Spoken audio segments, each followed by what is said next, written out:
हा माणूस खानदानी आहे कारण he is coming from Santosh Nair's team, ज्यांनी 10 वर्ष त्या ठिकाणी लोकांना तयार केलं.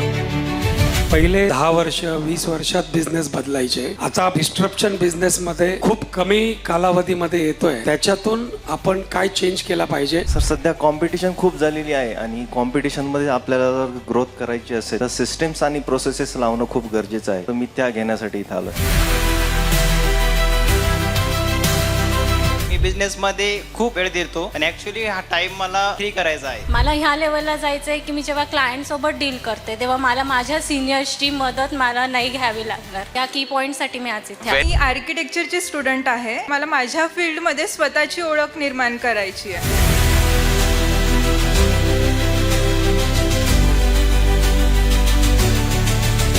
मी तुमच्यातला डॉक्टर, तुमच्यातला सीए, तुमच्यातला वकील, तुमच्यातला उद्योजकता धंदेवाला, ज्याने 15 वर्षापूर्वी काही नसताना हर महादेव म्हणून चालू केला होता ना, आज त्याला नवीन जन्म देण्यासाठी आज आपण भेटलोय.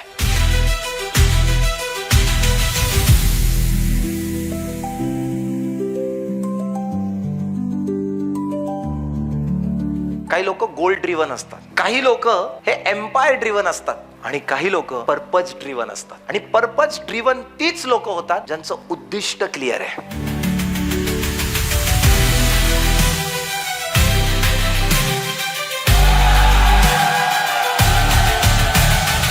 जी अचिव्हमेंट आज आम्ही अचिव्हमेंट करण्यासाठी 20 वर्ष गेली. स्वप्नील सर त्यावेळेस जर भेटले असते तर ही अचिव्हमेंट आम्ही 5 वर्षात करू शकलो असतो. मोटिवेशनल ट्रेनरचे अक्षरशः 2-2 लाख भरून सुद्धा कोर्स केले, but no one is like Swapnil sir. ज्या गोष्टी मी माझ्या आयुष्यात कधीच केल्या नव्हत्या आतापर्यंत, त्या गोष्टी मी आता चालू केल्या आणि त्याचा इम्पॅक्ट इतका चांगला आहे की खूप चांगला लोकांचा रिस्पॉन्स येतोय. टीम कशी पाहिजे, ह्या टीमला घेऊन आपल्याला स्वराज्य कसं निर्माण करायचं हेही शिकवलं. माझी कमाई 1.25 लाख रुपये होती, पण जशी 3-4 सेशन झाले त्याच्यानंतर मी ती कमाई 10 लाखावर नेली. मी ज्यावेळेस पहिल्यांदा सरांना भेटलो त्यावेळेस भेटल्यानं मी पाहिलं की मी तर 3,500 प्रोजेक्ट पूर्ण केले. या माणसाचं वय एवढं नाही, तेवढी कामं केलेली आहेत मी. परंतु म्हटलं चला एकदा ट्राय तर करून येऊ. ही वळल्यानंतर पहिल्या सेशनला 6 मिनिटात माझी वसूल झाली. माझा वाय क्लिअर नव्हता, तर आज माझा वाय क्लिअर आहे. तर लोखंड तसंच पडून राहिलं तर त्याला गंज लागतो, परंतु सरांसारखे कंटेंट जॅग्वार निमित्ताने आमच्या बिझनेसला लागले आणि आमच्या बिझनेसचा परिस्पर्श म्हणजे सोनं झालंय. चेंज इथं होत नाही, इथं ट्रान्सफॉर्मेशन होतं. येताना मी बी फॉर बडी सोच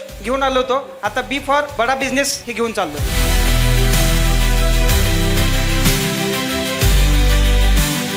सडनली एक छोटासा फीडबॅक आला आणि मी बॅकफूट वरती गेलो. आणि त्याच्यानंतर संपूर्ण आयुष्य जे होतं, it was just like going to office and coming back. जगवार ज्या दिवशी पहिलं सेशन मी सरांचं बघितलं, मी तिथेच खुर्चीवरून उठलो आणि I was the first to say I want to join this course.